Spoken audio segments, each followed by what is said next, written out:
এভাবে পেঁয়াজ মরিচটা একটু কষায় নিতে হবে। আমি নিজে বাবুর্চি।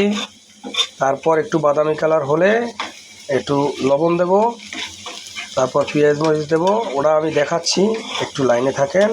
এই যে একটু বাদামি কালার হয়েছে, এখন আমি পেঁয়াজ দিতেছি কি মরিচের গুঁড়া আর হলুদ আর লবণ দিয়ে একটু কষাই নেব। এটা দিয়ে কি হবে জানেন? এটা দিয়ে হবে গরুর মগজ রান্না। একটু লাইনে থাকেন, দেখবেন। এই যে কালার ফিরে আসছে অলমোস্ট। এই যে একটু মশলা দিয়ে দিতে হবে, মশলা দিয়ে লাড়া দেব। সম্পূর্ণ ভিডিওটি দেখবেন, কালার মোটামুটি আসতেছে।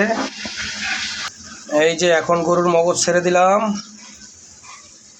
এই যে গরুর মগজ দেওয়ার পরে একটু লাড়াচাড়া দিলাম, কুক হচ্ছে।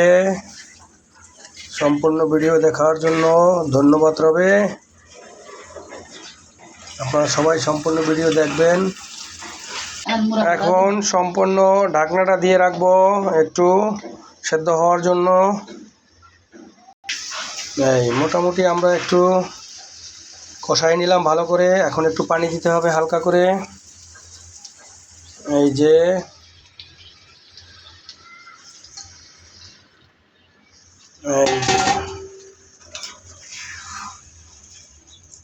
হালকা করে একটু লাড়া দেই, লাড়া দিয়ে ঢাকনা দিয়ে রাখি। কিছুক্ষণ পরে ইনশাআল্লাহ আমাদের পাক হয়ে যাবে। এই দেখেন গ্রাভি দেওয়ার ঝোল দেওয়ার পরে, পানি দেওয়ার পরে আর কি এখন কেমন লাগতেছে। এরপর আমরা একটু হালকা করে লাড়া দেই। অলমোস্ট আমাদের হয়ে যাওয়ার পথে।